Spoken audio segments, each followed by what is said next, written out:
Эмне издеп жатасың? Жарыктан жакшыраак көрүнүп турабыз. Анакей таптым. Момпо суйлардын сага эмне кереги бар? Алардын эч кандай пайдасы жок. Шекер көп, тиштерди курт жейт. Мен таттууну жакшы көрөм да. Ошондон эмне? Бардык десерттерден баш тартышым керекпи? Ким айтты баш тартышы керек деп? Пайдалуусун даярдайбыз. Менимче биздин дагы бир кулинардык блогубуздун чыгарылышы даяр болуп калды окшойт. Эми ал экөөбүздүк болуп калды да,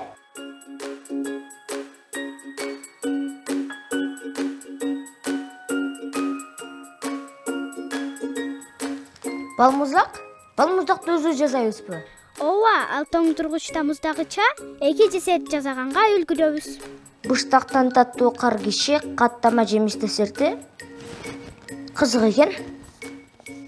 Бирок баштардан мурда колубузду жууп алалы. Макул. Балмуздактан баштайбыз. Мен кулпунай менен балмуздак жегим келет. Ошондуктан бизге кулпунай керек болот. 300 грамм жетиштүү. А силер достор каалаган мөмө жемиштин башка түрүн алсаңар болот. Тоңдурулганы деле жарай берет. Ал үчүн аларды эритиштин кереги жок. Ошондой эле бизге ширин эмес кою йогурт керек. Аны грек йогурту деп аташат. Ал эми таттуу болуш үчүн кайрадан эле чынысына 1 же 2 кашык бал кошобуз.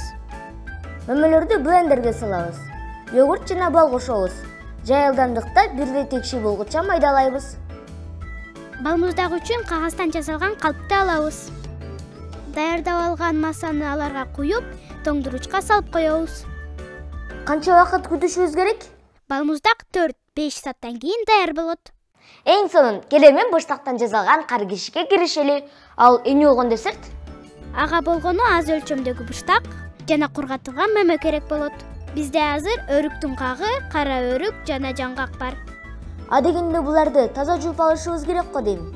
Кургатылган мөмөнү майдалап кесип алабыз. Кара өрүккө кошпостон өзүнчө коебуз. 3төн кылып тоголоктойбуз.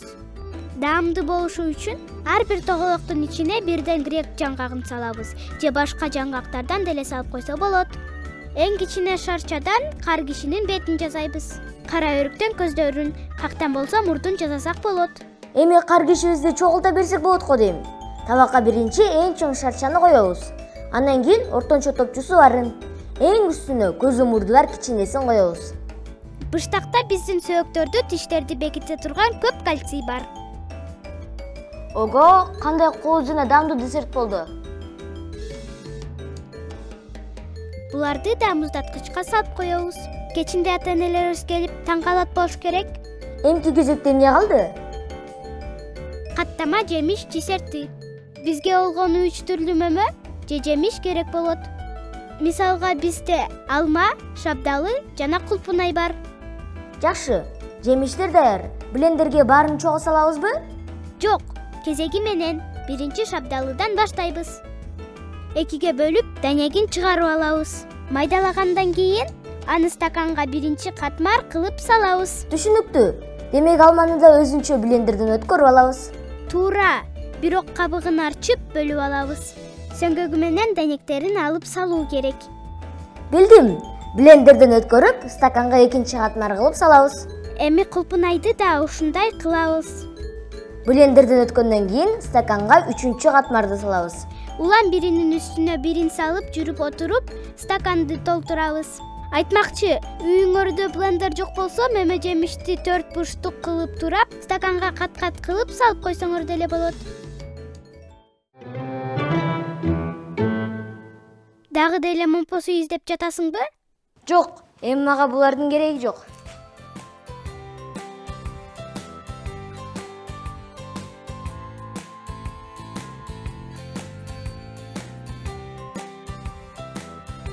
Достор, десерттер пайдалуу болоорун эстен чыгарбайлы. Өтө дандуу десерттерди мөмө жемиштерден жасоого болот. Аларды сезонго жараша, же болбосо табитке жараша тандап алсаңыз болот. Мөмө жемиштер менен сүт азыктарды аралаштырып жесе болот. Мисалга, айран же быштак. Ал эми таттуулугу үчүн бал колдонобуз.